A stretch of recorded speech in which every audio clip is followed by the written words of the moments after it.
Alrighty, yo, what is going on, everybody? It's your boy, Mr. DDG94 here, back with another reaction video. Today, we finna react to the homie Maverick. Hey, man, make sure y'all go subscribe to his channel, run them likes up, run them views up, run them comments up, run the subscribers up, and all that good stuff. You already know they show that love over here. We're gonna show that love right back and all that good stuff, man. Without further ado, let's get right into it. Most overrated players from all 30 NBA teams.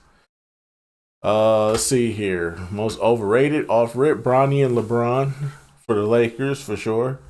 Old man needs to retire and his son needs to be his son need to go play at the YMCA league because he's no good in the NBA. But I digress. I know a lot of people gonna try to bring up that weak ass little 17 points. What is 17 points? You had games where you only scored one layup, 0, 0, 0, 0, 0, and then another fucking layup, and then the nigga gets 17 points. And now everybody like, see, I tried to tell you, he cold. 17 points, but he had duds throughout the whole preseason. The last game, he gets 17 points. Not 30, not 40, not 50, not 60. The 17. We talk about 17 points. Come on, bro. Stop the cap, bro. But anyways, though, without further ado, let's get right into it. What's going on, Ewan, and welcome back to the channel. It's your boy Mav, bringing you back to another list video. This time, we're going to put out the most overrated player currently from all 30 NBA teams. The most overrated player from all 30 NBA teams. This is who's currently on the roster. This is not all time, okay? So y'all strap yourselves in. You know what I'm saying? If one of your favorite players is on this list, I'm not apologizing for it. You know what I'm saying? You clicked on this video, you already know what I'm going to get into. So, yeah, without further ado, man, let's go ahead and dive right in. And I'm going to go ahead and start with my favorite Eastern Conference team, the Boston Celtics. The current world champion Celtics. And the...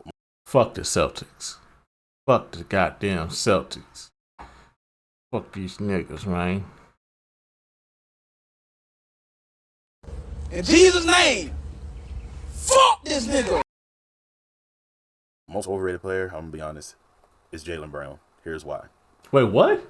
A lot of you guys, I mean, yeah, he won the finals MVP. You know what I'm saying? And that's all grind and dandy. But there was a bunch of you that praise him now that was making fun of him 2 years ago for not being able to dribble with his left. There's a lot of y'all out there that are doing that. I think it's fake love for this guy. It's fake love. I mean, I never hated him. But me personally, you know what I'm saying? Tatum was better than Brown for like, what, the first couple years they've been together. Now they're like equally on the same level to the point where they big each other up in interviews. You know what I'm saying? And the only reason why Brown got the finals is because Jason Tatum was being inconsistent. Because if Jason Tatum was torching the Mavericks like he should have been doing, Tatum would have got the MVP. But that's the problem, though. Jason Tatum was playing like ass throughout the whole playoffs, though. This nigga was having 17, 15, 21 point games. Like, this nigga was out here looking like a subpar 6 man of the year. Come on, dog. Tatum was playing like butt juice throughout the playoffs. And then he went off in that final game where basically the Mavericks gave up at that point. They didn't care no more. They gave up. They was just like, we got to get one game. If we can get one game, fine. And they got that one game, and they was like, we cool with that. We'll just give up the next one. So they gave up that championship, and Tatum went off. And that's only because they gave up. Tatum was playing like butt juice, bro. Come on, bro. Tatum was out here looking like 6 man of the year, dog. Come on, dog. Come on, man. 13 points, 15 points. Come on, dog. Hell no. Hell no. Hell no. Oh my God, bro. Oh, hell no, man. What the fuck, man? Get your ass on, boy. You get your goddamn ugly ass on. Hell no. Fart all over. Hell no. Fart all over Jason Tatum.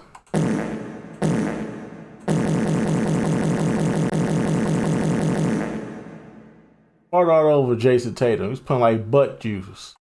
And the fan base, the Celtic fan base, is still split on Tatum as we speak. So Jaylen Brown was the easier choice right here. Anyway, moving forward. Brooklyn Nets. Ben Simmons. It should be obvious who it is. Ben Simmons. Reason why? How the heck has he not been waived or cut yet? With the way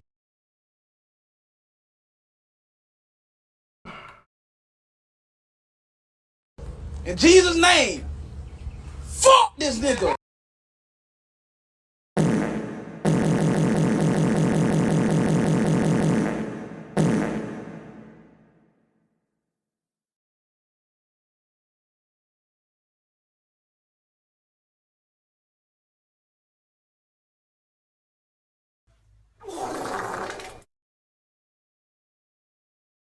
Every time I see this man, I just want to punch him in the face. I want to punch him in the face and take his credit card. He don't deserve that money. Give that money back to people. Nah, bruh. Donate that money to the people dealing with these hurricanes right now. You ain't doing nothing with it. You ain't earned that money, motherfucker. Fuck Ben Simmons. He's playing. Like, this dude is robbing, pillaging the Brooklyn Nets organization out of all their money, scamming. Because it seems like every year he got to deal with some injuries, be it his back or his legs, man. This dude don't look like he don't even want to be on the court, man. Let him let him attend the games in street clothes as a fan. Maybe he'll make all that money back that you spent on bringing him here, Brooklyn. I'm disappointed in y'all. Anyway, New York Knicks. It's gonna come off as salt because he used to play for my Timberwolves, Karl Anthony Towns. What? The reason why, it's simple. I feel like Karl been solid for the Knicks so far. Have you been watching preseason? He been solid. He actually fits in really good with this team. They really just upgraded their offense. I don't think Cat gonna be a problem. Plus, he was really good last year in the playoffs, especially in that Denver series. the Knicks gave up too much for us to get him, and like he's a great three-ball shooter. But my problem with Cat is this: he's 6'11" and has a center's build, but he wants to dribble drive to the basket like he's a guard. But I'm like, you never post up. So your scoring bag ain't as big as. But when he was with Tibbs in Minnesota, he was posting up though. And he's been posting up here with the Knicks. They've been running post-ups, but it's like because there's so many shooters on this team, and the floor can be spread out, they don't know what to do because if one player drive, the defense collapses, and he's always being left open. So Tibbs understands that. You know what I'm saying? One might think your scoring bag ain't that big. Like what signature post move do you have really? Because you hardly ever post up. Like you always get the ball at the top of the key and drive. He got a decent hook shot. And then on defense, you get in foul trouble a whole bunch, bro. You know what I'm saying? That's one thing that was killing the Wolves. Like you always on foul trouble. How worthy are you? If you're always on the bench somewhere with like 4 or 5 fouls? For real. I'm telling you, these teams are gonna exploit this, and they always are going to. You know what I'm saying? That's what they got Mitchell Robinson for. 76ers. There's 2 possible answers, but I'm going to stick to one because I've seen this movie way too many times. I know how it ends. Yep, Joel Embiid. Fuck Joel, bro. It's at this. Matter of fact, fart on Joel Embiid. Take a big fat dump on Joel Embiid. Big dookie.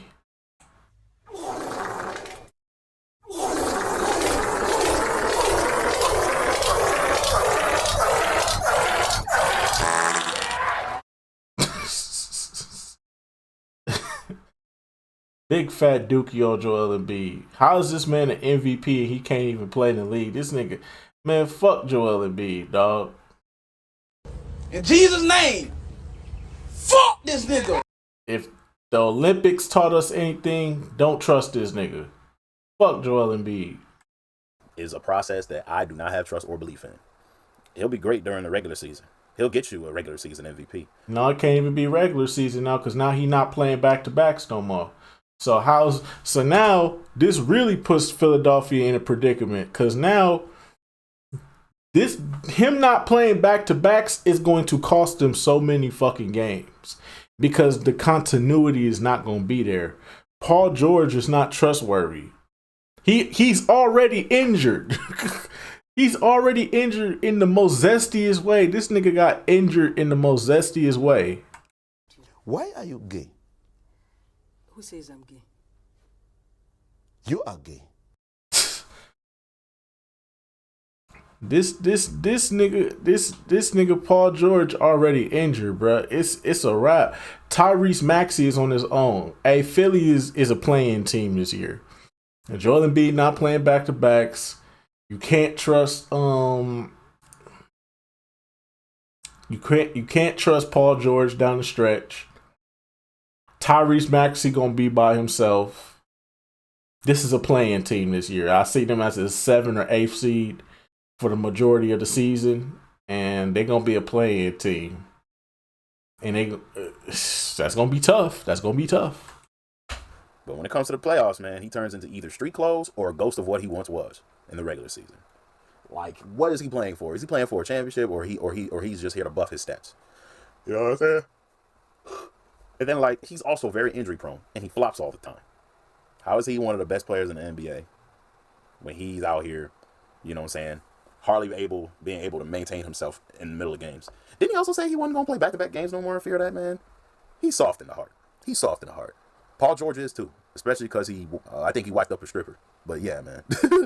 But Paul George could be on here because of his overpaid, but the fact that Embiid has been on here the longest and the Sixers still haven't done anything with him as far as winning a championship goes, I got to put Embiid here. Toronto Raptors, I'm going to be honest with y'all, it's Scotty Barnes. And it's because primarily, I don't think there's too much benefit to having him as your central locus. You know what I'm saying? I don't think there's too much benefit to him because, like, you know what I'm saying? He's a score first, ask questions later type of player. You know what I'm saying? And I don't even know if he even has an identity on the other side of the ball. So I'm not sure if he's a capable enough true number one guy to lead the Raptors to add another championship banner. You know what I'm saying? I felt like they shouldn't have traded Pascal Siakam and the other core players of that amazing 2019 roster away. Like, I felt like Scotty Barnes was gelling with those guys, but they messed up. Now that Scotty is left, you know, with just him, RJ Barrett, and Emmanuel Quickly, you know what I'm saying, he doesn't have, you know, any help inside to make up for his deficiencies. So, yeah, man. And then, like I said, he's a score-first kind of guy. You know what I'm saying? Like, he'll score you a ball, but, like, on the other end, he has a tendency to get torched. So, yeah, there's that. Golden State Warriors. I'm switching conferences just to keep it unpredictable. Golden State Warriors. Draymond. I know you guys expect me to say the guy whose jersey I'm wearing, but I think he's fairly rated. You know who's overrated in my opinion? Johnny Kuminga. And the reason... Nah, bro, it's Draymond at this point, bro. Draymond is a detriment not just to his team, but the league as a whole. I think we've seen enough evidence to know that Draymond Green is the problem. I don't think nobody can refute that.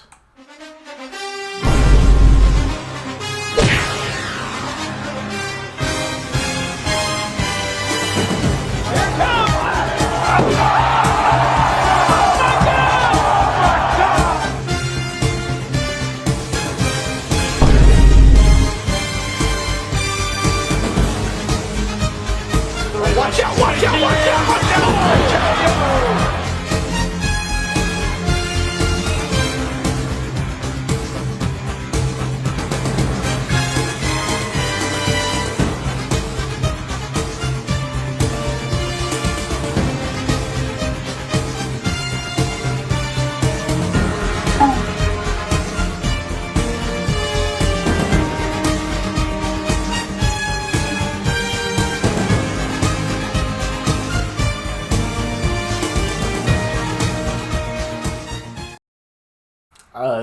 It's pretty clear it's Draymond. I don't think it's Kuminga. I don't think Kuminga the problem.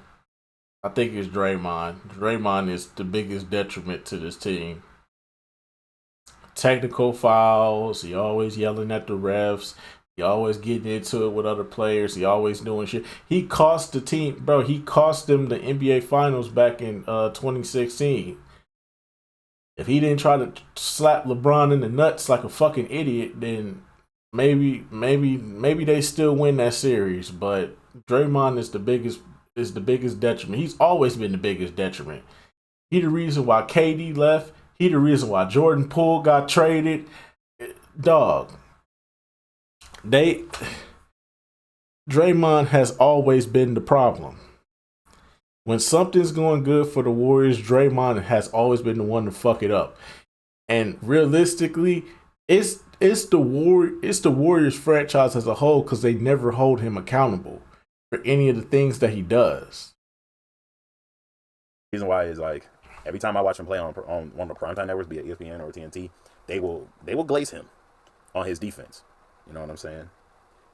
And they will hardly ever criticize him for his lack of offensive prowess. You know what I'm saying? Like, he needs to improve a lot on the offensive end for me to consider him a valuable piece on this Golden State Warriors team. You know what I'm saying? His defense is impeccable. He just needs to work on his offensive bag, and he'll be just fine. But as of right now, I got to put him on this list. LA Clippers and this god-awful logo. You already know who it is. It's James Harden. Dude, do I need to mention anything more? I mean, he's been in the playoffs every year he's been in the league, but he don't. I don't know if we can say that. Realistically, it's Kawhi. I'm sorry. Kawhi the problem, bro. It's Kawhi, bro. It's been how many years now? How many years now? It's Kawhi at this point. I know we shouldn't be. I know we can't really blame him because of it's injuries that's out of his control. But at some point, bro, you got to look at Kawhi and go, you really can't not. You really cannot be healthy.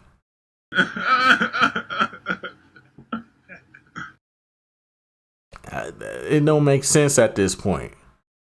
It really don't make sense at this point. It's been when he tore his ACL 2021. So he tore his ACL 2021, skipped all the 2022, came back in 2023, got injured the first 2 games of the playoffs, and the Clippers pretty much got bounced out. Then when he was supposed to play against the goddamn, then he plays 1 game against the Dallas Mavericks last year in the first round, and they got bounced out in the first round. At this point, it's Kawhi, bro. Kawhi is the problem, bro. I'm sorry, bro. That's one of my favorite players, but at this point, bro, he the problem, bro.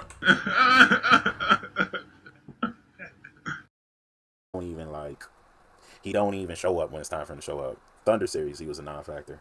All his times with the Rockets, you know what I'm saying? He'll get as deep as the West Finals. He'll get as deep as the West Finals, but he won't win anything. Remember, he was on that team that shot 27 straight threes. You know what I'm saying?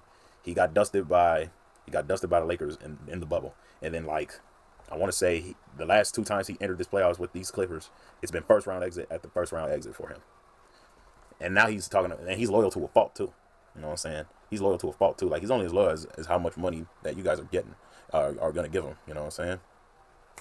And then, like, have you guys ever noticed that he doesn't even try on defense? Did you guys notice that? Like, he lets his assignment walk everywhere around the court, man. He's just not a good defender. Kobe Bryant was right about him. His play style does not warrant or guarantee any team he plays for a championship. You know what I'm saying? He could be third in most made threes all he wants, but if that don't turn to the chips, what good is it? LA Lakers. I decided not to go the obvious route, but this route is kind of obvious. I'm gonna be honest. It's Bronny James Jr. The reason why is that they like show every bit of his play style, but that's only thanks to his dad's manipulation behind the scenes. Like, they got to show every highlight of what he does good and then, like, overpraise it like anybody in the NBA. You know, it's LeBron, too. It's both of them. It's both the LeBrons. It's Bronny and LeBron. They both the problem. LeBron is the problem because he has manipulated and taken over this fucking team and has pretty much ran this team into the fucking ground. Draft capital is terrible. They got no trade value. They keep changing coaches every other year. It's out of hand at this point. The Lakers is a shit show at this point. They drafted Bronny and gave him a guaranteed contract. Who gives a 55th overall pick a guaranteed contract and lie and say and go on and has the audacity to go on fucking camera in front of media and say that this man earned his contract? 3 points a game, 4.5 points a game is earning a contract in the NBA. The disrespect to every player that plays their fucking heart out every fucking night to secure the bag and keep a basketball and keep themselves in this league. The people that give their blood, sweat, and tears to this league, this is a fucking slap in the face. This is total disrespect to the game. LeBron James, count your fucking days, bruh. LeBron James, count your fucking days, bruh. For real. I LeBron, count your fucking days, bro. Cause this is totally out of pocket, bro. Ain't no way, dog. Ain't no fucking way, bro. Sway. Take a few to go. You ain't got the answers, man. You ain't got the answers. You ain't got the answers. You ain't got the answers, Sway. Kanye. I've been doing this more than you. Doing what? You ain't got. Come on, chill out. You bro. ain't got the answers. Kanye, You ain't got the answers. Anybody else in the NBA can't do that. You know what I'm saying? Y'all got to give him time to develop. Y'all expecting too much of him too early. And in fact, it's gotten to the point where y'all putting him on the level of what his father was when he first stepped in the league. His father was, athletic freak and a monster. He just wasn't developed skill-wise. You know what I'm saying? You guys think he was the same thing, but he's no athletic freak. He's no athletic freak. Look at him. He's lanky. He's not buff like his dad is. Come on. He's 6'1". Come on. Stop with the capping already. Sacramento Kings. I put two answers on here because I didn't know who to pick between which. DeMar DeRozan. So I see Domantas Sabonis and DeMar DeRozan. DeMar DeRozan, because he's a playoff choker. He never shows up in the playoffs whatsoever. He'll probably give you 1 or 2 good games, but outside of that, DeMar DeRozan is a fucking choker, bro. And the reason why they're both on here, I feel like the Kings overpay for them both. Like, I think Domantas is set to make over $200 million. And Domantas is solid. He earned his spot. He earned his money. He definitely is good at his role for the King. DeMar DeRozan, on the other hand, good luck in the playoffs. I don't think he's warranted that much of a contract for him, man. Like, considering how soft in the paint he is on defense. You know what I'm saying? And then, like, as far as DeMar DeRozan is concerned, there's a reason why after the Raptors traded him that they won a championship. And, like, pay attention to all the Raptors playoff series before that. He'll have a tendency to disappear. Like, I remember specifically when LeBron faced him in 2018, man. Yeah, everybody was cold, but DeMar was among the players in that list that was cold. Not very good, man. He can stroke it from mid-range. No diddy on that one, but when it comes to playoff time, you can't really depend on him. And the Bulls had, like, 2 chances to make the playoffs with him on the roster. And they blew both chances because of him. You know what I'm saying? Anyway, Phoenix Suns. A lot of y'all going to expect me to say Durant, but Durant is still playing good considering his age. And a lot of you expect for me to say D-Book because of how exposed he gets in the playoffs. But I'm going to be honest with you. I'm going to pick somebody else because I feel like he doesn't even deserve to be in a big 3. Bradley Beal. The reason why?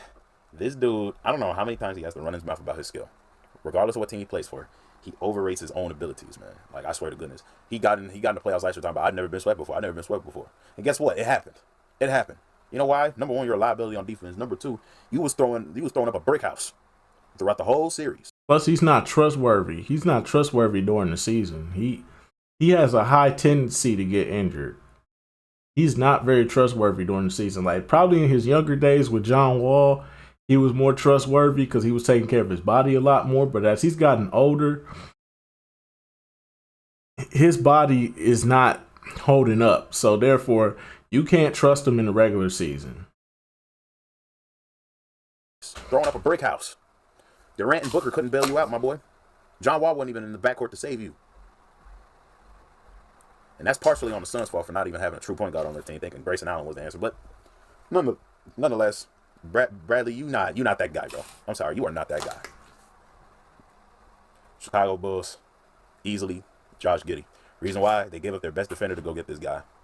I feel like Kobe White is good enough to be their starting point guard, but they just had to go get him for some reason. I think Josh Giddey is way too limited on offense for the Bulls to trust in right now. Like, he needs to develop. Then again, I'm guessing the Bulls are just planning on tanking anyway, so that way they can be a lottery pick. I don't know what's going on with Chicago these days, but let's move forward. I don't want to get into, his weird case. I don't want to get into that. But yeah, man, on top of that, he's a liability on defense. There's a reason why OKC traded him, and OKC is a team that's in position to want to win. So yeah, man. Cleveland Cavaliers, there's several, but I'm going to pick Evan Mobley. Reason why? He's supposed to be this high-end big dude, but he doesn't really play all that big, in my opinion. Like, he can go in the post. I would say Darius Garland. Because he played like shit last year. Darius Garland played like shit last year. So we now got to see if he gonna come back and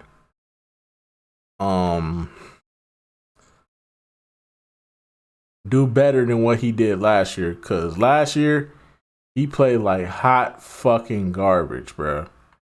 Hot fucking garbage.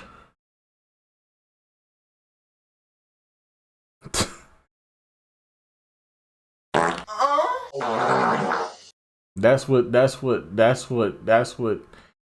Garland was playing like last year. He's playing like butt. He's playing like straight ass. 2 packs of it. 2 packs of it. Just straight ass. Hear me and hear me good, nigga. I'm here to double down. That shit is a 2-pack of ass. The fuck are you talking about? That shit stinks. And all that, but you know what I'm saying, he's not as strong in the post as we would think he is. You know what I'm saying? Like, you and Jarrett Allen should be sharing the same amount of rebounds. You're still averaging less rebounds than Jarrett Allen, bro. That's just not good for a power forward like yourself, man. You should be averaging way more rebounds and averaging way more points to get DG and Donnie over the hump. Like, you're not that good enough, man. You know what I'm saying? And then, like, play the Lord help you that he gets switched on a guard on a pick and roll, because I've seen Evan Mobley get cooked by so many guards. But yeah, man, he's just not that guy. I'm just glad he's not related to Cuttino Mobley, but that's another story. Yeah. Detroit Pistons, Project J. Cole. So Tobias Harris, and we all know. How about we just say the management at this point?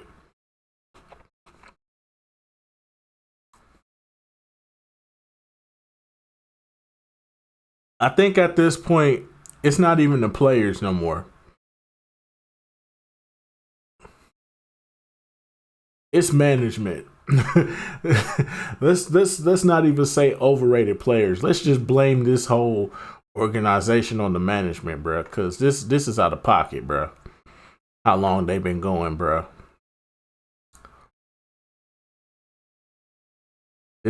Nah, bro. Nah, fart on that.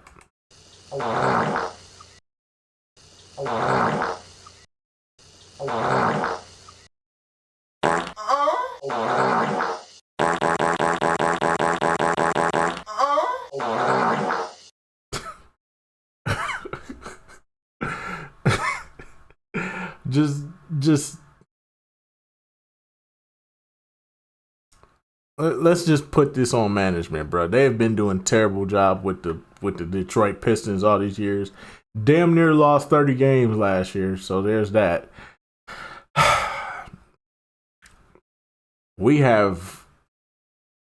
It has been a long time since 2004, bro. A long time. All they had to do was draft Melo. But nope.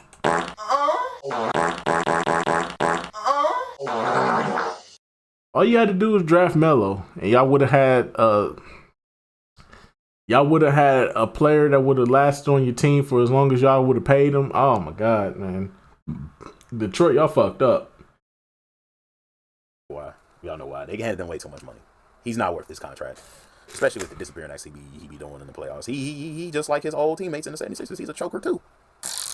What more can I say about Toby? I mean, he'll show you some effort, but his field goal percentages will say otherwise in certain situations. Indiana Pacers, the easy go route would be Miles Turner, but I think that everybody pretty much sees Miles Turner for what he is. But one player that they still think is an X factor that I don't is Pascal Siakam, aka Big Akon. Reason why?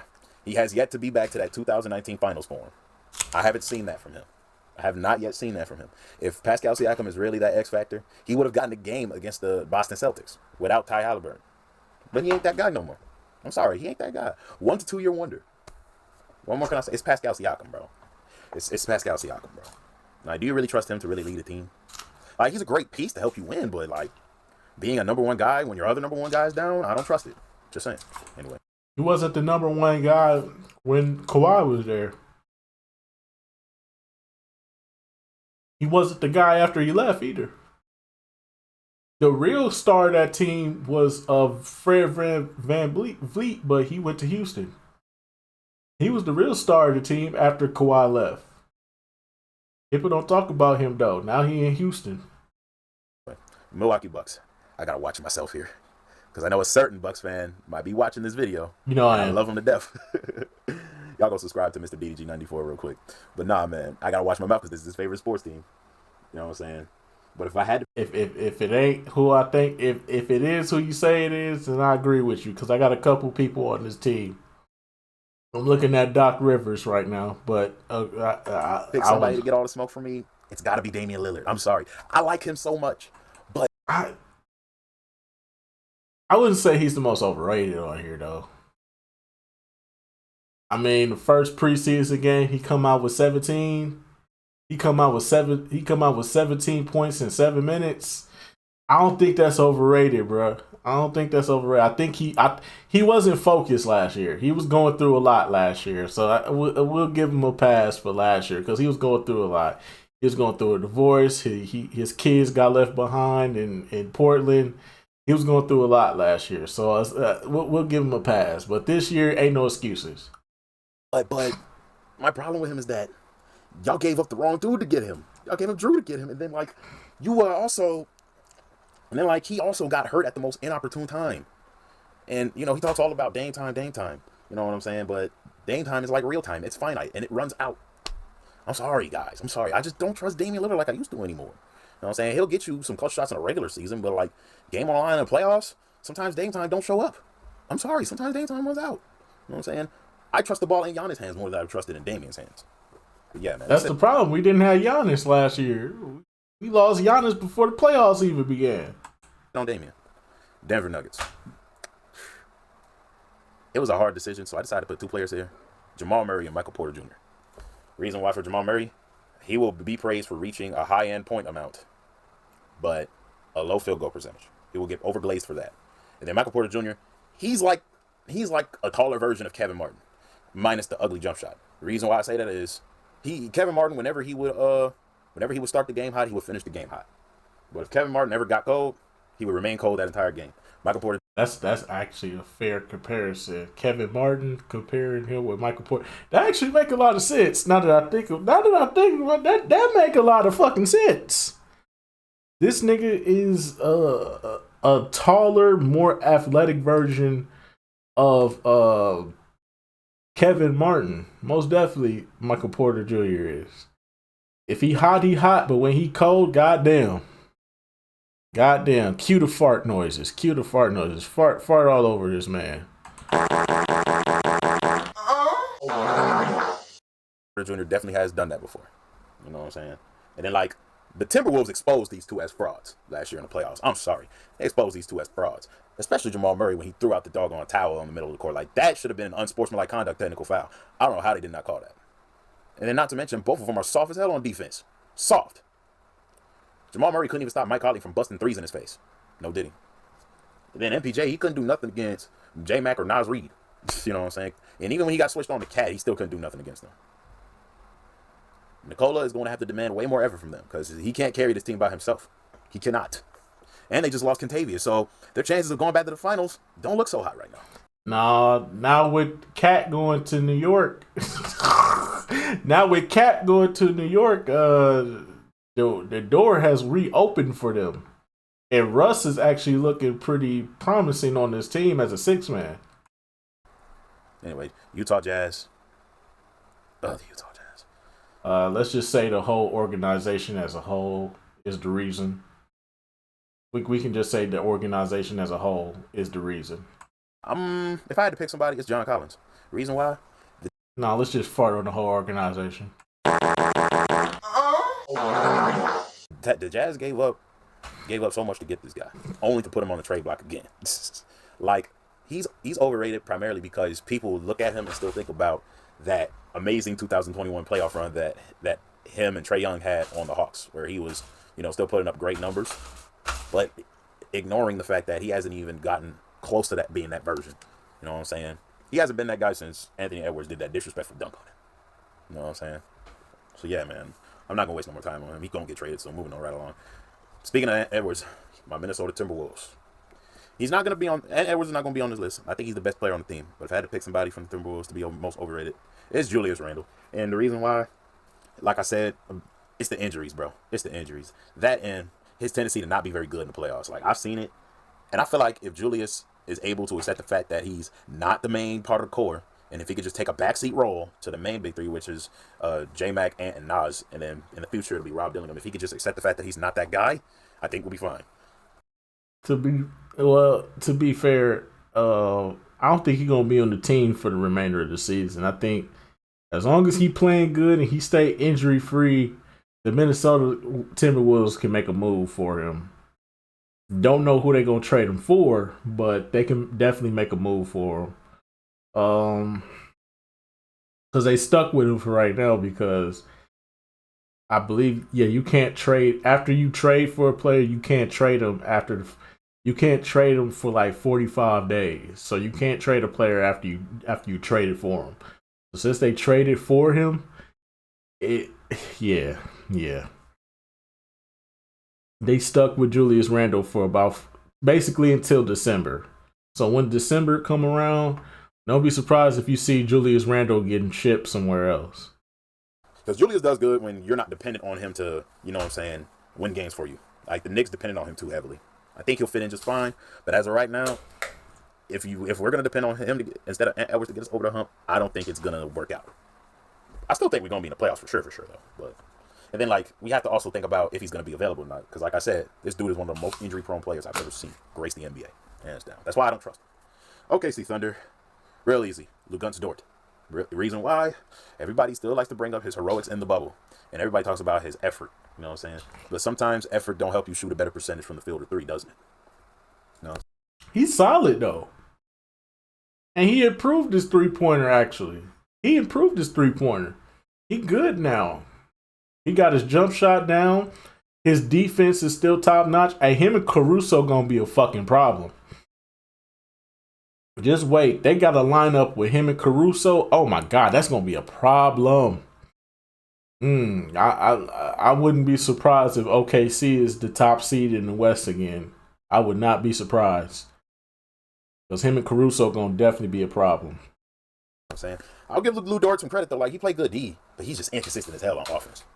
And for him to be a starting caliber small forward, that's a tough ask for Lou to be, consistent. There's a reason why both Jalen Williams brothers get the mega start, you know what I'm saying, over Luguntz, because I think he's coming off the bench right now. You know what I'm saying? And the reason why OKC won't cut him because of his efforts in the bubble. Nah, man, I can't. Portland Trailblazers, easy. DeAndre Ayton. And the reason why is he calls himself dominating, but in the paint he stayed getting dominated, especially in that 2021 finals against Giannis. Especially in that time when Brunson and Luka ran him and the Suns off against Dallas Mavericks. And, you know what I'm saying, the Suns were too desperate, so they traded him to Portland, and Portland thought it was a good idea to pick him up. You know what I'm saying? And it hasn't changed too much. Because Portland is still one of the worst teams in the NBA right now, despite having Scoot and Anthony. The fact that they ever think that this guy is going to bring you over the hump, not happening. Atlanta Hawks. There's several, but I'm going to go with Clint Capella.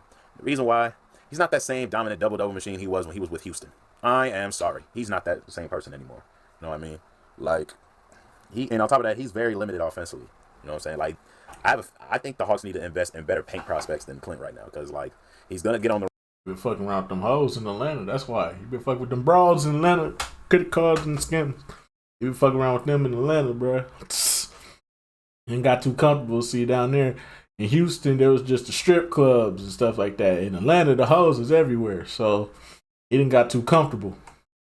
The wrong side of 30 later on in the season. And y'all need to really, really think about who's going to patrol y'all paint on both sides of the ball. And as of right now, Clinton might not be the answer. Miami Heat. There's several for this one too, but I'm going to go with Tyler Hero. Reason why, ever since leaving the bubble, he hasn't been as consistent as I would like him to be. And furthermore, he's injury prone too. You know what I'm saying? I don't understand why he didn't come back for the series against Miami despite him practicing.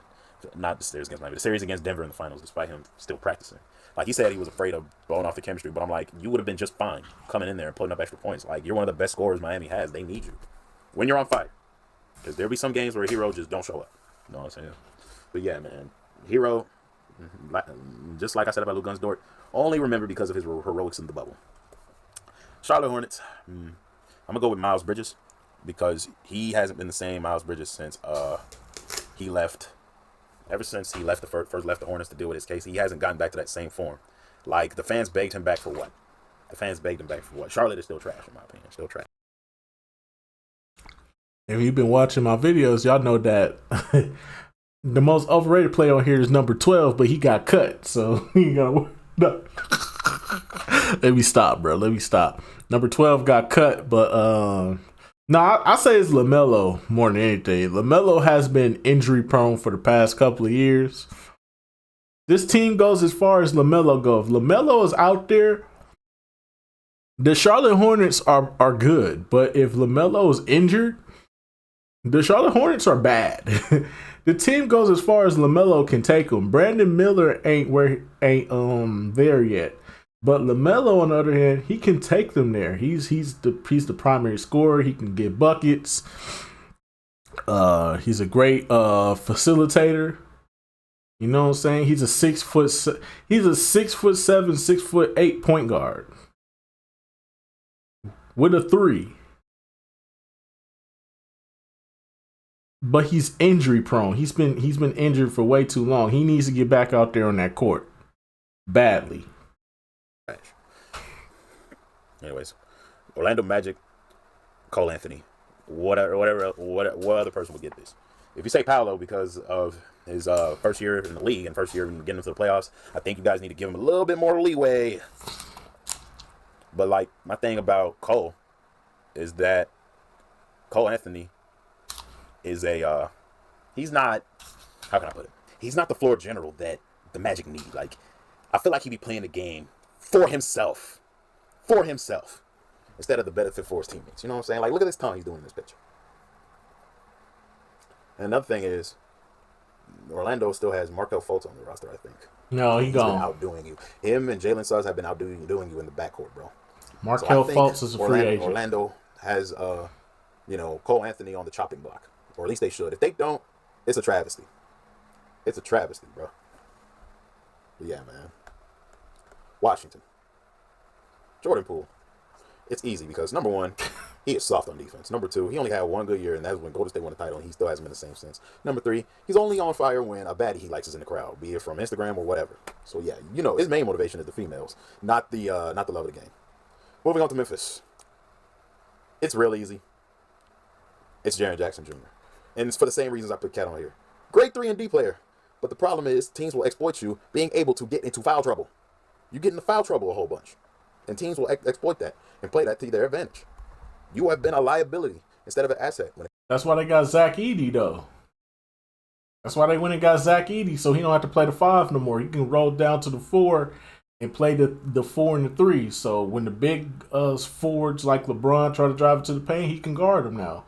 And they got Zach Edey to clog up the paint, so that way they got rim protection. Because Steven Adams is not a good rim protector. He's a great rebounder, but he not a rim protector. Zach Edey is, though. So I wouldn't say this. The real problem here is Ja Morant. Nigga, if you don't stay off of Instagram and stop doing stupid shit, if you don't stay off the internet and stop doing stupid shit, stop doing gang shit. You a basketball player, bro. Stop all that gang shit, bro. We need you on the floor, okay? We don't need you out there on the we don't need you on Instagram trying to show out, bro. We don't need that, bro. We don't need that, bro. Just do your job. Just go out there on the court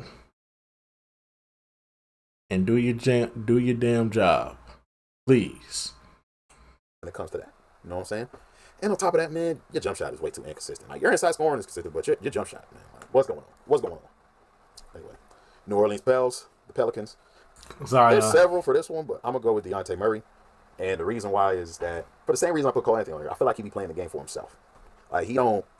It's Zion. And you know why Zion. You know why Zion, too. Zion, stay off these hoes. Keep your body right. Pause, no diddy. And just stay on the court, man. Freaky frog! You're a freaky frog! You fucking freaky frog! You're a freaky frog! Hell, you out here paying porn stars $100K a month. Stop it, Zion. Stop it. No, nigga. You's a freaky ass nigga. You's a freaky ass nigga. You's a freaky ass nigga.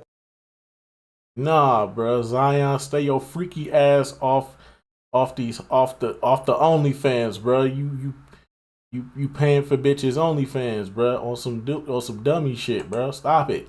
You freaky ass boy. You freaky ass little dude. Yo, freaky ass on my Uncle Grave. You gotta stay off the hub, my boy. You gotta stay off the hub. Can't be on that hub, my boy. That hub ain't for you, my boy. You know what I'm saying? You gotta stay off the hub, bruh. Can't be on there, man. Messing with them girls, man. Them girls gonna get you in trouble, man. Stay off the hub.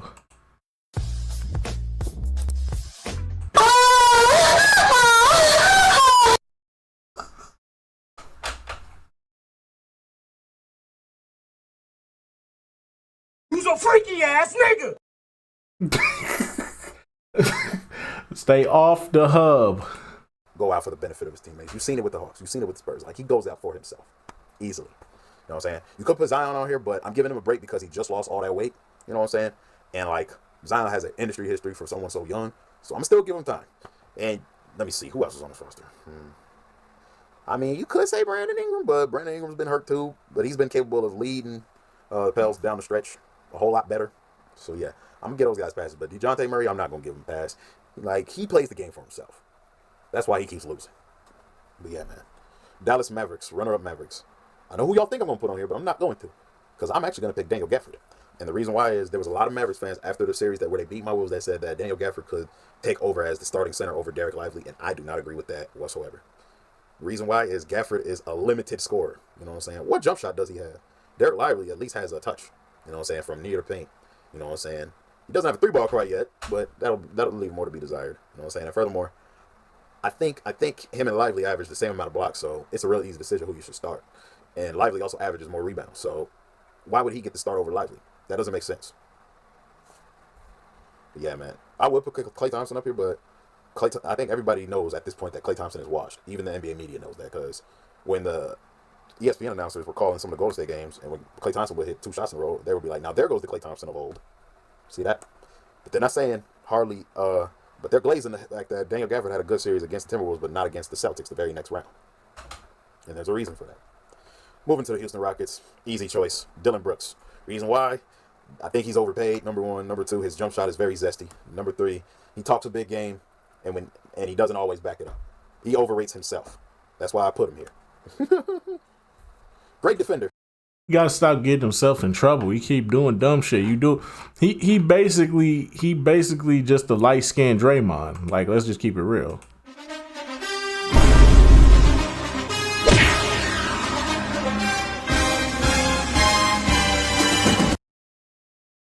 He's basically a light skinned Draymond. You gotta stop.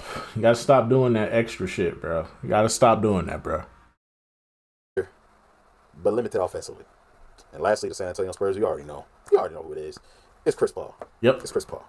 Like, he's doing a solid of teaching Victor, you know what I'm saying, some more of the game. But I think Vic already is used to being the number one guy on his team anyway. And, like, if the goal is to win a championship, the Spurs know that Chris Paul's window is out. So they're just using him for, like, helping the young guys around Victor and them enhance and know how to play. Pretty much, he's there to help them develop. The Spurs will be a playing team. They'll be like the 10th seed. I don't see them making the playoffs, though. Point on that, man. I just hope they don't turn into chokers like this guy. He's a choker. Like, he was on that Clippers team back in 2015 that blew a 3-1 lead to the Rockets. He was on that Suns team that blew a 2-0 lead against the Milwaukee Bucks. And, like, didn't he also blow a lead against when he was with the Hornets? Hold on, let me look that up. Didn't he, like, blow a 2-1 lead against the ironically, the Spurs when he was with the Hornets? Hold on, let me see. I gotta see this.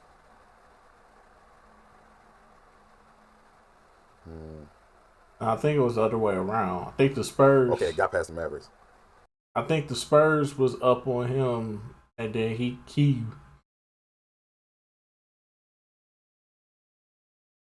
he got 2 games. And then after that, I think the Spurs just said, you know what, let's stop playing with this little dude and let's just get on up out of here. Okay, so they lost to the Spurs. What was this?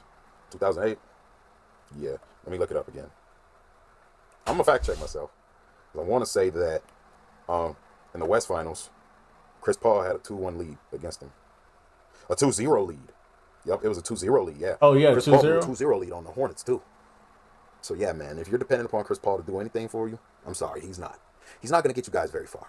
Even if y'all do make the finals, which I doubt will happen, because y'all will be scrapping for points for the play-in tournament. Even if he gets the Spurs to the finals in a swan song year, you're not guaranteed a championship. He's just going to freeze up again like he did in Phoenix. I'm just saying.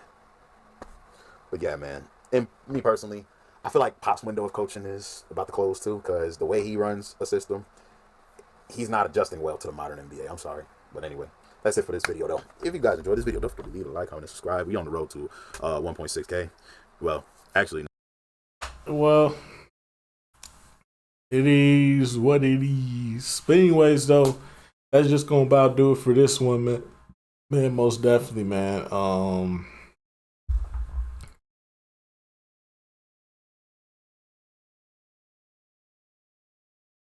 Most definitely, man.